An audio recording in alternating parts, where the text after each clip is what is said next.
Like I said, this will be my last video, but luckily it's a scary video and I'm gonna upload it tonight because you guys been missing out on the scary videos and I gotta come through, right?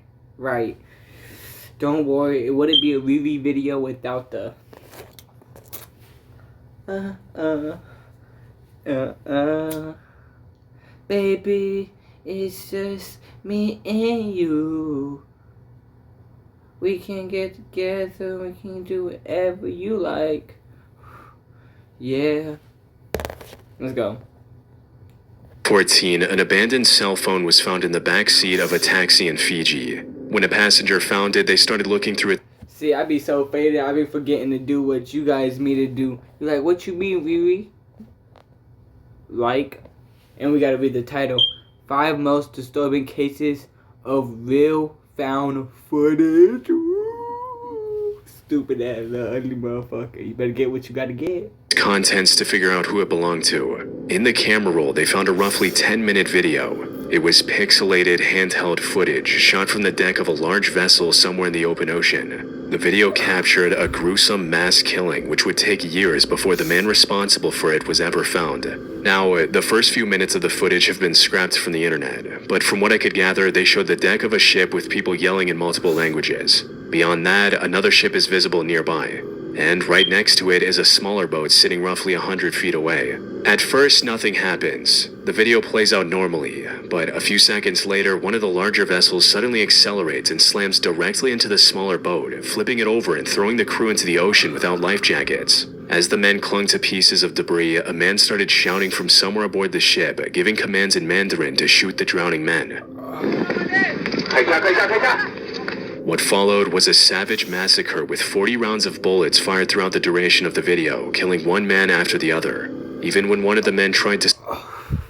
Imagine you just swimming in the ocean. Y'all, picture this. Imagine this. I'm tired of you just listening and just... No, we better actually just think real fast. Smoke your blunt. Close your eyes. You're in the water. You're trying to survive, bro. You about to make it, you think. You see a boat, bro. They're speaking different languages, whatever. But in your language, you like, help me, whatever. Bro. You see this man pull out a gun and shoot your friend, bro. Blast him up. Shit. And then it goes on for 40 minutes?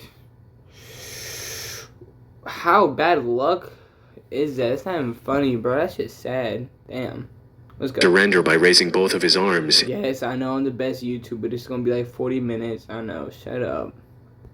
He was immediately shot in the back of the head. After the shooting stopped, the camera kept rolling, and it showed crew members on deck laughing and posing for selfies beside each other, as if what had just happened was nothing. I ain't gonna lie, it's not funny, but this is just like gang shit. What just happened was just like gang shit. But not. Like, you think that's joking, like... No, they never kill people and post that shit, like, and brag about that shit just like that.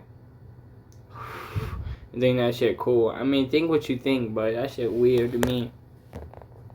To them.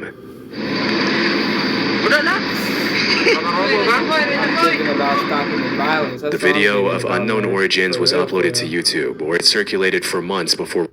I ain't even 2026 to 2027 with nothing violent.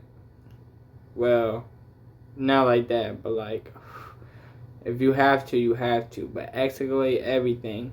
Don't let it come down to it. Calm your senses. Calm your anger issues. Be better for yourself. Do some push-ups. Play some basketball. Get some free time for yourself. I think I'm joking. I be doing that shit off screen, and I just tell you that shit. Like, you really think I just tell you that shit just to tell you that shit? Alright, bro. Whatever.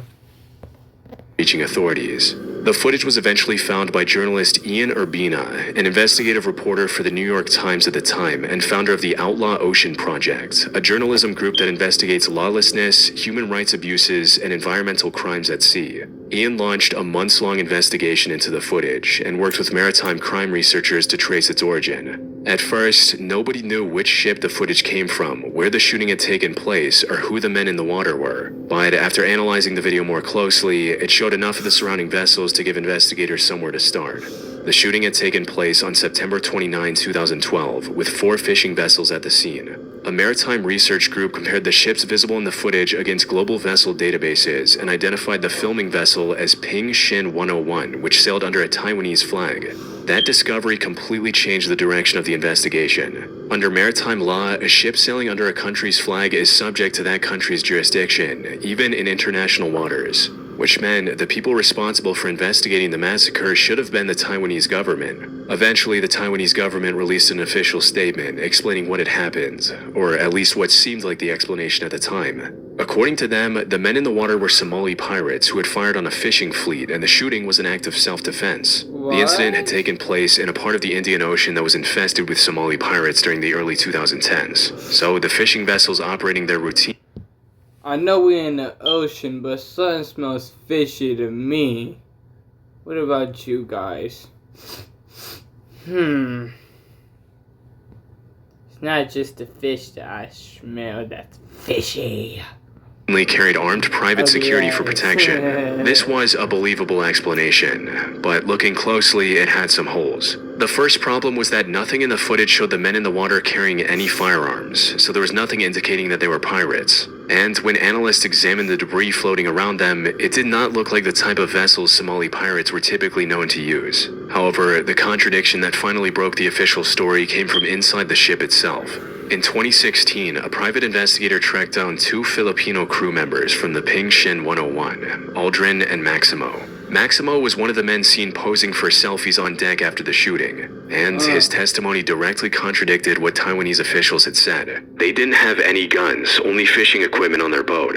It was wrong, people getting shot, but there was nothing I could do about it. Using witness accounts, along with analysis of the voice heard over the loudspeaker, investigators were able to identify the man giving the shooting orders as the ship's captain, a Chinese national named Wang Fengyu. Wang had ordered 2 Pakistani security guards aboard the vessel to open fire on the men as they floated in the water. When it was over, at least 10 men were dead. But despite dozens of witnesses across the surrounding ships, no maritime law required any of them to report what they'd just seen.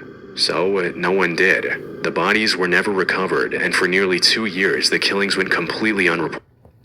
If that's not the definition of minding your business, y'all, I don't know what is, bro. Told them all them people did not call the cops or did not do nothing. Hell no, they a part of that show. They just minded their damn business. What you think? And was only ever discovered because of the footage found on the phone left behind in the taxi. By the time investigators identified the Ping Shin 101 in 2015, the ship had already sunk to the bottom of the ocean, and there was nothing left to examine for evidence. But the most disturbing detail of the case wasn't the shooting itself, it was what had happened just before it. According to Aldrin's interviews, the shooting in the video was not an isolated incident. Roughly 5 days In a scary video if you don't got your blanket, right? Earlier, Wang had taken the Ping Shin 101 to join 3 other fishing vessels in attacking a small sailboat. The ships circled the boat together, terrorizing its crew before taking turns ramming it until it overturned and sank. The unarmed men were then thrown into the water while they screamed, "No Somali, no pirates." Wang ordered the 2 Pakistani guards to open fire, and when they hesitated, he came down from the bridge, took a machine gun from one of them, and brutally shot the men himself. Between the 2 attacks, more than 30 people were violently murdered. However, when Wang was eventually arrested in August 2020, almost 8 years after the mass killing, only 4 deaths could be proven. And after multiple appeals over the years, Taiwan's Supreme Court confirmed his 26-year sentence in January 2025. Unfortunately, the men who died have never been identified, and no bodies were ever recovered. But none of this answered the real question. Why had Wang actually done it? His official story was the one Taiwanese authorities gave to the press. The men were pirates and the shooting was self-defense. But almost nothing about that story held up. His own crew told investigators the men in the water had no weapons. And even the Taiwanese court that accepted Wang's pirate claim convicted him of murder, because once the men were in the water, they couldn't fight back. So what was his reason? Digging deeper, there lies a darker explanation. The Ping Shin 101 had reportedly been illegally poaching off Somalia, stealing its fish. Maritime experts believe the surge of piracy attacks against foreign vessels in that region during the early 2010s wasn't really piracy at all. It was Somali fishermen pushing back against foreign ships stealing the fish they depended on for survival, which meant the men Wang killed may not have been pirates at all, but local fishermen confronting one of the foreign vessels stealing from their waters. Sadly, to this day, no one knows who those victims were or whether anyone is still waiting for them to come home. Man, they country, man, they probably think they got hit up by the waves or a shark or something big just ate them, or a monster in the water or something. Man, they do know what happened, man. That shit's sad. At the end of the day, that should have never happened. And that changes how I feel about this video, because this was just a false take. Imagine the 4 other videos. Oh shit. We better really get fucked up in this video, huh? On the morning of April 22, 2012, firefighters in North Bend, Washington responded to smoke coming from a quiet suburban home on Southeast 159th Street. By the time firefighters put out the fire, it had only reached the kitchen. As they searched the house, they realized the fire was cover for something much darker. Inside the bedrooms, they found 41-year-old Lynette Keller and her 18-year-old daughter Kayleen, both shot in the head. 7 gas containers were spread throughout the house, and a plastic gas can had been placed on an electric stove with the burner turned on. Someone had... Yo, like, when I tell you what I'm telling you, listen, people are really monsters. You telling me they shot 2 little white girls in the head, tied them up, put gasoline, and blown up their house probably? Look, what the fuck are we about to listen to? This is terrifying, y'all. Watch who you hang around with, because this should have never happened. I'm probably totally wrong, but shit, you know I'm judgy, so I don't give a fuck what you think. Clearly wanted this entire home to burn to the ground, but the fire was stopped before it could finish the job. The only person missing from the scene was the husband and father, Peter Keller. He was a quiet 41-year-old who worked at a computer refurbishing store where his boss described him as an excellent employee, and close relatives knew him as a good father and a loving husband. Peter had no criminal record and no history of violence. The only thing slightly unusual about Peter was that he liked to go on long weekend hikes by himself. But as investigators would soon find out, those hikes were covering up something Peter had been... Because Peter, he looked like he did it, bro. He stays up off a Monster, Red Bull, caffeine type shits, bro. He never gets sleep. He does that. You know Peter, bro. You know people like that, bro. They not healthy in the head. Somebody check on their mans, bro. Somebody check on the Peter, man. For real, bro. Building for nearly 8 years. During their investigation, officers found an unlocked safe in one of the rooms. Inside were hand-drawn blueprints for an underground structure and hundreds of photographs documenting its construction. Along with this, there were hard drives where officers found footage Peter had recorded of himself just weeks earlier. This footage proved crucial in the initial investigation. In one of the clips, Peter can be seen walking through dense forest, talking about finally bringing some kind of project to an end. Well, it's about 2 weeks before the end. This is going to be my last video, probably before until after that. He was speaking. You think I'm joking? Like, this shit weird as fuck. That nigga really killed his peoples. Who does that? Like, you gotta be really sick in the head to be like, you gotta be sick in the head to kill somebody random, right? You gotta be sick in the head to kill a dog, right? But you gotta be, like, insanely sick in the head to kill somebody, like, close to you, like your wife, cause you like the person you love, and your kid, like the person that you're supposed to love and cherish. Shit. Life, shit, y'all. Life is getting crazy out here. You think I'm joking? This life shit getting crazy, motherfucker. I'm recording on a fucking Samsung right now. You watching me on a Samsung, nigga. This life shit gets crazy, young blood. As if he'd been stockpiling large amounts of supplies somewhere, preparing for the moment when he could stop going back and forth. I have about 3 loads left before the final. been doing pretty good lately, getting about 2 loads up a week, about 100 pounds each week now of supplies and material. To investigators, the end Peter was referring to was likely the murder of his wife and daughter, followed by the fire he set to erase the evidence. And the photographs and blueprints recovered from the house showed where the plan was supposed to lead next, an underground bunker somewhere in the Cascade Mountains, which was just a few miles from his North Bend home. Based on the way he spoke in the videos, investigators had every reason to believe that wherever this bunker was, Peter was probably hiding inside it at that moment. Basically, I can last months up here without ever leaving. We got propane, gasoline, food, soap, all supplies. So this man really bragging about killing his peoples and like sneaking out. Like, what the fuck is wrong with this man? They gotta, you know what they do? Take him as an example. Fire squad. Right, you be thinking I'm joking, y'all. We gotta get an example out here. Like, he's the false one. He killed his wife and his kid. What the fuck? Really set right now. The problem was that it could have been anywhere in or near the Cascade Mountain area. But without an exact location, that still left them with 30 to 40 miles of dense woods and dozens of possible hills where Peter could have disappeared. For the next few days, there were no meaningful leads. However, on April 26, after 4 days of searching and sifting through evidence, investigators found a blurry photograph recovered from the Keller house. It was among the few pieces of evidence the fire had failed to destroy. The image appeared to have been taken from inside the bunker, looking out through the trees. In the distance, investigators could make out power lines and the rooftops of what would later be identified as the North Bend Premium Outlets. Around the same time, they received a tip from hikers who had seen Peter's red 1994 Toyota pickup at the Rattlesnake Ridge trailhead weeks earlier. Together, those two clues narrowed the search to a specific stretch of mountain about 4 miles from the trail. On April 27th, 36 SWAT officers began climbing the ridge. After 7 hours of searching through the steep forest, they finally found the bunker. But even after locating it, officers still didn't know exactly where Peter was inside. So they surrounded the bunker and fired tear gas in, and moments later, Peter responded with gunshots from the darkness.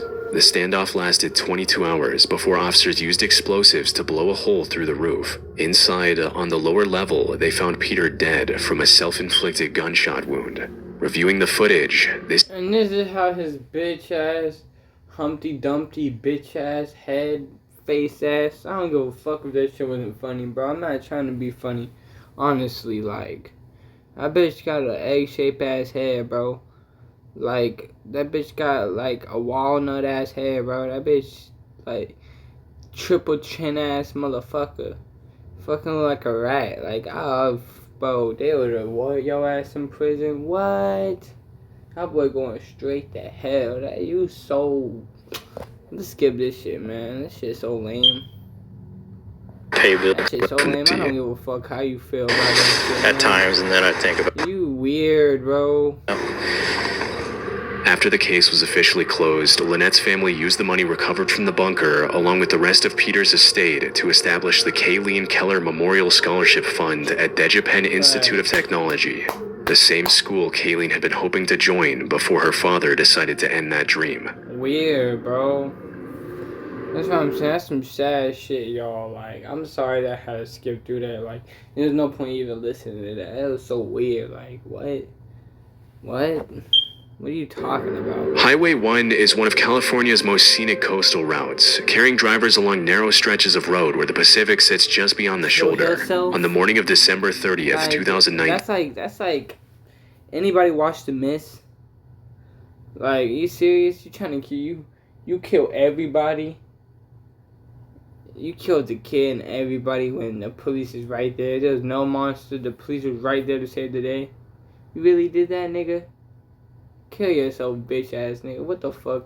That was just like The Mist, bro. It was like, you know what I'm saying? It was like a trash ending. Like, what the fuck you talking about? You killed yourself. Like, what? A man named Philemon Ledesma had been driving northbound near Gray Whale Cove when he witnessed one of the most bizarre car accidents. Shortly after 10:30 a.m., he called 911 to report that he had just watched a vehicle fly off one of those cliffs in San Mateo County.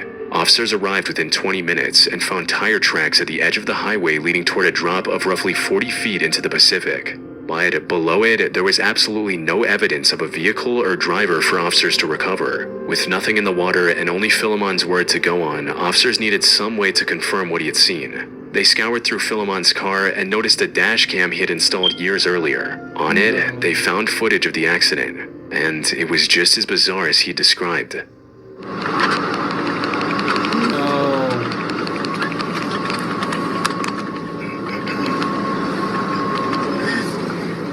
What the SUV fuck? drove across the sandy patch at the edge of the highway, went airborne, and plunged straight down the cliff. The California Highway Patrol and Coast Guard quickly launched a massive search operation, with local fire crews and deputies combing the area by land, sea, and air. Later, they found vehicle debris in the water below. How faded are you? What? Nah, fuck that. What predicament do you have to be in to drive like that? That fast in that high of a place, maybe scared. How scared do you have to be? Like, how in panic do you have to be? How mad do you have to be? How sad do you have to be? So much emotions. That's what I'm saying. This universe is so weird. Why? Oh, but unrelated to that specific SUV. 2 days later, the footage was released to the public and went viral across the internet. But instead of bringing in leads, it created a new problem. Over the following weeks, people started picking the footage apart frame by frame. Some focused on why Philemon kept driving even after the SUV went over. Others couldn't understand why someone would drive straight off a cliff into the Pacific. And before long, a growing number of people began claiming the video had been deep-faked. No. Many just couldn't understand how no trace of the car or yo. driver was found, as if they had just disappeared. By the California Highway Patrol. I know fake. That shit realer than them shits that we watching when them wrecks be happening. That shit real. How the fuck is that fake? You really want to believe that's fake? Quickly dismissed these claims. Experts like Shamir Alibi, founder of the deep-faked footage detection company Amber Video, also suggested that the footage was most likely real. So then how had a vehicle gone off a cliff in broad daylight and somehow left investigators with no physical evidence that could tell them who was inside or where the person had disappeared to? Well, something a lot of people didn't take into account was just how drastic the terrain is off this stretch of highway. Just beneath the cliffs are jagged rocks, thick brush, narrow ravines, and violent surf that can hide or pull apart a vehicle within minutes. In many places, once something goes over the edge, it disappears into a maze of coastline that rescuers can barely access even in daylight. Which is why it was so surprising when the case actually had a breakthrough.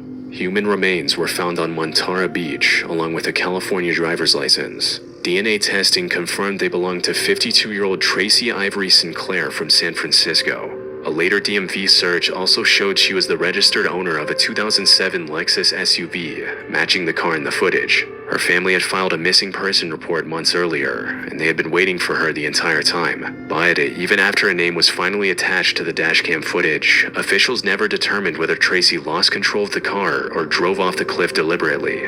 And, disturbingly, this isn't the only instance of this. In 2004, a 23- That is disturbing. But I was about to say they'll never know. named Jason Affolter drove off this same stretch, and his body was found washed up on the beach days later. Then, in 2017, a 22-year-old went missing on his way to work, and investigators eventually concluded he had driven off the cliff as well. But despite all of this, it took California's Transportation Department until December 2020 to install barriers along the cliffside, and only after years of pressure from the grieving families. As for Tracy Sinclair, all that remains of her final moments is a few seconds of dashcam found footage.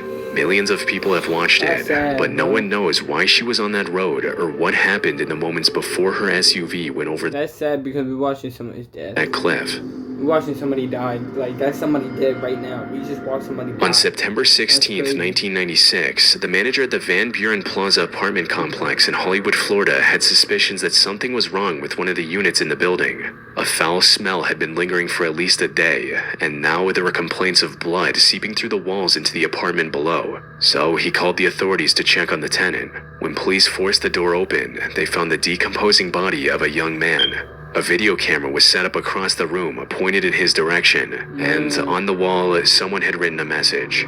The 8mm tapes are a documentation of a crime. Terrorist matter. They are for the FBI. Beside the body were 11 videotapes, each one roughly 2 hours long, which amounted to nearly 22 hours of total footage.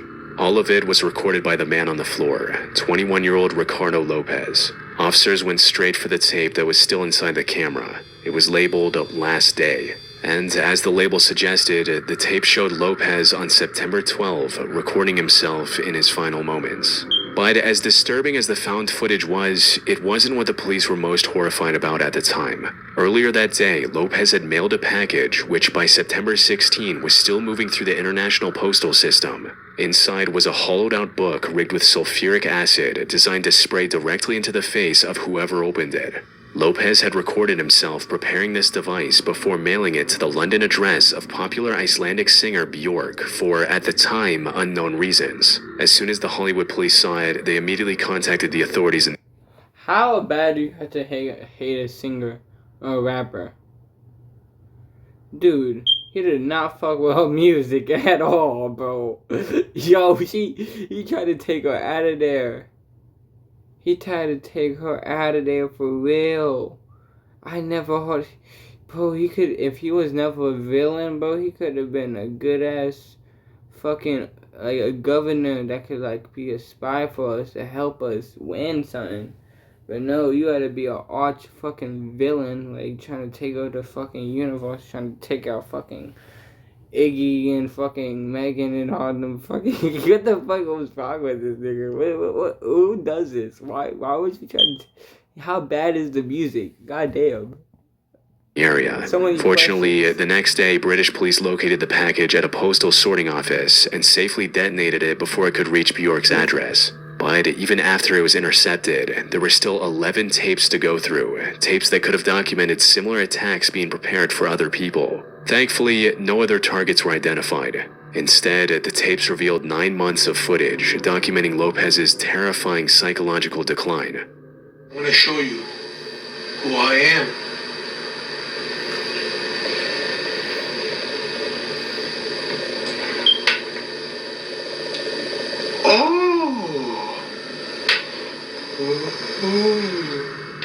The first tape was dated January 14, 1996. In it, Lopez Saw that fat ass, ugly ass, fucking bitch ass. Oh, like, I sock him in his face, y'all. Like, what he looking at me like that for, bro? He looking like he about to take your cookies, his little fat ass. Explains the purpose of these recordings. Okay. Comfort is what I seek. Bro, you the reason why the fucking talking about some comfort, bro. Shut your fat ass up. You would like some comfort. But, bro, like, you the reason why the fucking stores be not having my snacks, you little fat fuck. I'm happy you took away your life. Like, what's wrong with you, fat fuck? Something with, I don't know. Something that makes me feel better. For a long time, I've been speaking into the mirror and being my own psychologist, sort of. Whatever. Start doing them drugs. It's a release. He talked about how he had been fixated on Bjork since he was 18. Bjork has been an incredible part of my mind since 93.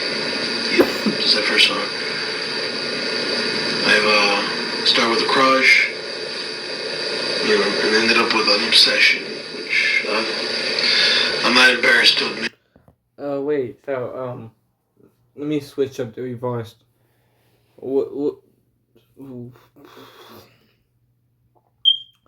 That's his favorite rapper. I don't want to see what does he give people who he doesn't like. Holy shit. You trying to kill your favorite rapper? He's a psychopath. No, it's an obsession. Bjork had become his escape from everything he despised about his life, including his job, body, and loneliness. He also showed his 803-page journal, which was full of his thoughts and feelings about the singer. But by the time the video diary began, Lopez had learned from a magazine that Bjork was in a relationship with another musician. To him, it was a betrayal of his devotion, and he wanted to make sure she carried that betrayal on her face for the rest of her life. So, these tapes became the place where he documented how he planned to make that happen. He had initially planned to build a device filled with hypodermic needles containing HIV-infected blood. But when he couldn't work out that depraved plan, he decided to make a sulfuric acid bomb, as he wanted to either disfigure her permanently or take her life. I go to the payphone over there, I list the numbers, start calling. Either I'm going to get a hydrochloric acid 100%, sulfuric acid, the strongest I can get. Lopez wrote in his diary how he wanted to have an effect on her life. And even though these tapes make Lopez seem sealed inside his apartment, he wasn't completely cut off from the outside world just yet. During this time, his family had become increasingly worried about his well-being and had pushed him to attend outpatient mental health appointments. But Lopez never told his therapist about the tapes or what he was planning to do. And by the middle of summer, even that little connection to society was gone. His boss had been complaining about Lopez's declining hygiene and behavior. Shortly after, Lopez quit his job and cut off his phone line. His delusional plan to punish Bjork became the center of everything he had left. From that point on, the tapes narrowed almost completely around the device and how he'd deliver it. On September 12th, Lopez labeled his final tape. After mailing the package, he returned to his apartment. His plan was already in motion, and now the only thing left was the ending he had been building toward for months. The final tape was rolling the entire time. 4 days later, police found him dead inside the apartment. When Bjork learned what had happened, she was obviously horrified. But she sent a card and flowers to Lopez's family. His tapes were eventually released to the public. 22 hours of footage documenting the entire mental decline of Ricardo Lopez. On the morning of Good Friday, April 19th, 2019, 87-year-old Terry Radford was waiting near a bus stop on Worcester Avenue in That boy look like a born-ass fucking potato. Mansfield Woodhouse, completely unaware that only minutes away, a stolen car was tearing through nearby residential streets as the man behind the wheel screamed that he was Jesus. I'm Jesus! I'm descendant of God! And you lock me up! Watch this! Yeah. That's You what think that I'm crack do. strong? Yeah, Wait that's until what that you do. meet my... Yeah, that's what Terry that was a crack retired do. teacher who had spent much of his past few years caring for his wife as she suffered through extreme dementia. She passed away 7 months earlier, and after years of putting almost everything else aside, Terry was finally beginning to look forward to life again. He had 3 foreign holidays planned for later that year, but before he could take any of them, the stolen car turned onto Worcester Avenue. As it came toward the bus stop, the driver noticed Terry standing there, and instead of continuing down the road, he shifted into reverse and accelerated back toward the pavement. The car mounted the curb and crushed Terry against the bus shelter with so much force that he passed away at the scene. The driver stepped out immediately and shouted, "I've killed him, I've killed the devil." He was later identified as 38-year-old Gavin Collins. Collins had been released from prison less than 24 hours earlier with an electronic tag around his ankle under the home detention curfew scheme. This policy allows low-risk inmates to serve the remainder of their sentence at home while transitioning back into the community. But when Collins' friend collected him from the prison gate on April 18th, something about Collins' behavior seemed wrong. He was talking strangely and acting as if he was on drugs. By the next morning, that behavior had escalated into something far more alarming.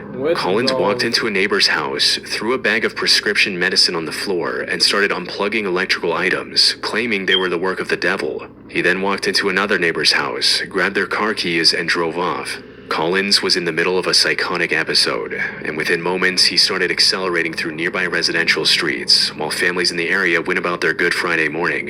What happened next revealed Collins' horrifying state of mind. The entire incident was later discovered to have been recorded through dashcam footage found and recovered from the wreckage afterward. It shows him cutting through oncoming traffic at extremely high speeds as he shouts profanities. At one point, he ripped the rearview mirror off and continued to accelerate. He seemed to believe that he was a descendant of God and shouted that anyone who didn't listen to him would go to hell. Descendant of God! And you lock me up! Watch this! You think I'm strong? Wait until you meet my... of him, because ultimately, he'll give her an ultimatum. Either listen to Gavin, Mum, or you're gonna go to hell. He'll disown you, and so will I. But he's now grandma's. When he reached Skegby, Nottinghamshire, he lost control and slammed the car into a house. The homeowner who was standing in the front garden at the time had to jump out of the way to avoid the crash, but that didn't stop Collins. He climbed out of the wrecked car and demanded the owner give him keys to the vehicle, saying, "Do you believe in Jesus? Because I am Jesus, and I will kill you if you don't give me the keys." When he refused, Collins walked to the road where a woman had stopped their car to check if anyone needed help after the crash. Now let's be serious, bro. If this bald ass motherfucker show up to your door, bro, and it says to see you, and you don't step down when he just rammed into your house, you gotta be a bitch. You gotta be a bitch. And then you give him the keys, oh yeah, you a hoe. He forced his way into her car, and after driving a short distance, threw her out and I'm sorry. That was a female. I lied. Let me see. Continued toward Mansfield Woodhouse. This was the second car he had stolen that morning, and within minutes he had crashed this one too. Despite suffering through 2 car crashes, Collins' adrenaline and psychotic state of mind seemed to have erased any pain or anxiety. Shortly afterwards, he broke into another house where a mother and her 2 children were having breakfast. Collins approached them and drew crosses on their foreheads in his own blood from his wounds. Then he demanded the keys to the woman's car and threatened the lives of her children if she didn't hand them over. This was now the 3rd car Collins had stolen that morning, and the one he used to kill Terry. By that point, police had already been responding to reports of a car being driven recklessly in the area. When an officer turned toward the bus stop on Worcester Avenue, Terry's body was lying near the shelter with his legs crushed and a massive open wound on his left shin. Collins was still in the car trying to get away. He was eventually caught after police managed to taser and arrest him. The entire rampage had lasted about 30 minutes. 9 months later, a jury found Collins guilty of manslaughter, and he was sentenced to life in prison. Strangely, during the trial, Collins said he couldn't remember any of his actions from that day. He told the jury he had spent 90 to 95% of his adult life in prison, and that he had been hearing voices since childhood, which hinted at a deeper problem. Investigators later found that while he was previously inside prison, he was actually considered a risk of causing harm to others. He had been held in segregation away from other prisoners, and weeks before his release, he had set fire to his cell twice and attacked a staff member with a plastic knife. Because of those incidents, his early release should have been automatically blocked, but the prison governors overlooked them, which ultimately led to the death of Terry Radford. Oh man. Hold on. Damn. That was actually crazy, y'all. Let me know how you feel about this one. This was a late night video. Hopefully you guys got what you got. We is litty. And this will be posted at 12:50, about 1 a.m. Little bitch ass nigga.